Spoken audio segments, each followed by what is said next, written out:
मंत्री साहब महाराज अग्रसेन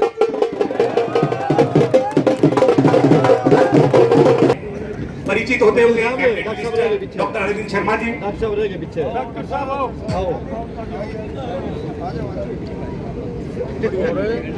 अनिल जी, ये तो हमारे कर्नाटक में जो तो भारतीय जनता पार्टी की सरकार है, तो मेरा आपसे निवेदन, कम से कम लोग ये भी कहना शुरू कर दें कि भाई भारतीय जनता पार्टी की सरकार ने भी जमीन दी है, और ये जमीन आपको ध्यान लेके आए थे डॉक्टर साहब बहुत पहले, तो वो यहीं रुके थे सारे लोग। ये सबके काम आती है, दुख सुख के लिए काम आती है। कोई भी पॉलिटिकल पार्टी हो, किसी को मना नहीं बढ़ाएंगे। कृपया आप सहयोग करें। मंच पर उपस्थित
महाराजा अग्रसेन की जय श्री राम, जय जय श्री राम।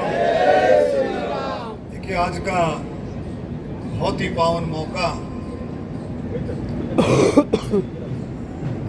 महाराजा अग्रसेन जयंती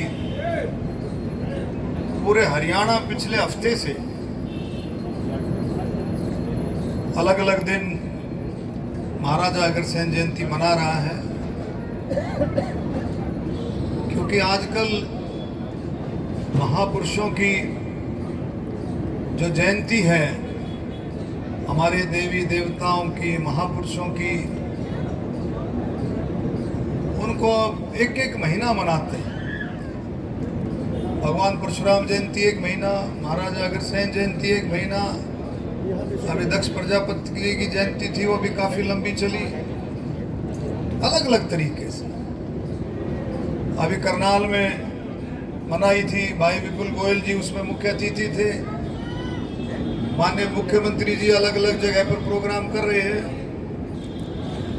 ये आपस में समाज का भाईचारा, पहले मेरा ख्याल किसी सरकार ने भी इस तरह से महापुरुषों की जयंतियां, राज्य स्तरीय महापुरुषों की जयंतियां मनाने का काम पहले की सरकारों ने नहीं किया। ये सारा काम 2014 के बाद शुरू हुआ। सभी महापुरुषों की जयंतियां बहुत जोश के साथ मनाई जाती हैं। किसी भी समाज की आप उठा करके देख लें। तो मैं आज इस मौके पर आपको सबको बधाई देता हूं। और भाई,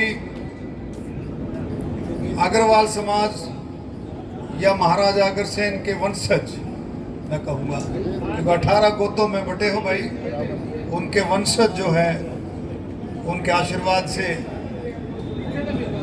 जो समाज सेवा का भाव है, आपस की सेवा का जो भाव है, महाराजा अग्रसेन के मार्गदर्शन में इतना भाव आपने देखा होगा, जितना प्यार प्रेम मिलकर के चलने का है, बहुत कम देखने को मिलता है।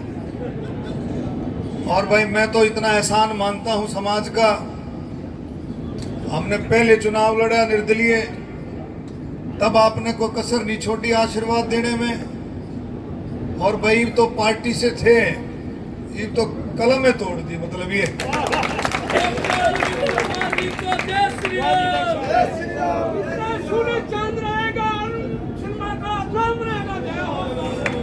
कलम तोड़ दी का मतलब ये है, वो एक आध जो है, एक आध इधर उधर भी था तो इसकी भी गुंजाइश छोड़ दी है नहीं। मतलब इतना लाड प्यार कर दिया कि उसको भी मजबूरी में आशीर्वाद देना पड़ा, इतना लाड प्यार। मैं आपका सबका धन्यवाद करता हूं। और ये सरकार आपकी है। रामधन जी कह रहे थे भाई हम ये मांगते, मांगना नहीं है, आपने हुक्म करना है। सरकार आपकी, मोदी जी आपके, नायब सैनी आपका, ये मंत्रिमंडल, ये सरकार आपकी, आपके दिए दिन है। तीसरी बार अगर सरकार बनी है, केंद्र में भी, हरियाणा में और दिल्ली में, उसमें अग्रसेन समाज का, वंशज का, अग्रवाल समाज का बहुत बड़ा भरपूर आशीर्वाद है। हाथ नहीं, आशीर्वाद। आप लोगों ने जो है इतनी मेहनत करके, क्योंकि जो राजनीतिक तौर पर जो देश के बारे में समझा सकते हो, असलियत जो बता सकते हो, वही समाज के अंदर काबिलियत है। अब ये जो जीएसटी की बात कर रहे थे मित्तल साहब, अब जीएसटी में जो है माननीय मोदी जी का जो सपना, विकसित भारत, आत्मनिर्भर भारत, इसको आगे बढ़ाने का जो मादा है, इसको आगे बढ़ाने की जो ताकत है। कई अपोजिशन वाले पूछ रहे हैं कि भाई बंसल जी, ये पूछ रहे हैं कि भाई पहले क्यों ना किया जीएसटी। अरे भाई 2014 से पहले तो 11वीं अर्थव्यवस्था थी डॉक्टर साहब, 11वीं अर्थव्यवस्था, और अब कौन सी है? अब चौथी अर्थव्यवस्था। पहले एक बात बताओ, जब बजट आता था तो क्या कहते थे कि भाई की बार सरकार भाई स्लैब बनाएगी 5 लाख का, भाई 5 लाख रुपए की जिसके ऊपर आमदन होगी उसका भाई टैक्स माफ, कहते थे ना। फिर और बढ़ा दिया जी, की बार उम्मीद करते हैं जी 7 का होगा। अरे एकदम रोक काट दिया मोदी जी ने, 12 लाख की जिसकी आमदन होगी उसको कोई टैक्स नहीं। कितना बड़ा बदलाव है। ये तभी बदलाव संभव होते हैं जब अर्थव्यवस्था देश की आगे बढ़ रही है। ये मोदी जी के नेतृत्व में इंटरनेशनल लेवल पर जो है, आप देखेगा अंतर्राष्ट्रीय लेवल पर जो अर्थव्यवस्था 4थे नंबर की, और आप देखना इसके बाद हमारा आप जब लगेंगे, हम आप जब लगेंगे इस संकल्प के साथ कि स्वदेशी अपनाएंगे, हम बाजार जाएंगे, हम बाजार जाएंगे, हम बाजार जाएंगे, स्वदेशी अपनाएंगे, देश को लिख लो भाई, लिख लो, छाती में लिख लो जो नारे हैं 2-2 4-4। गुप्ता जी लिखवाए नहीं है आपने, बड़े लिखवाए। स्वदेशी अपनाएंगे, देश को आगे बढ़ाएंगे।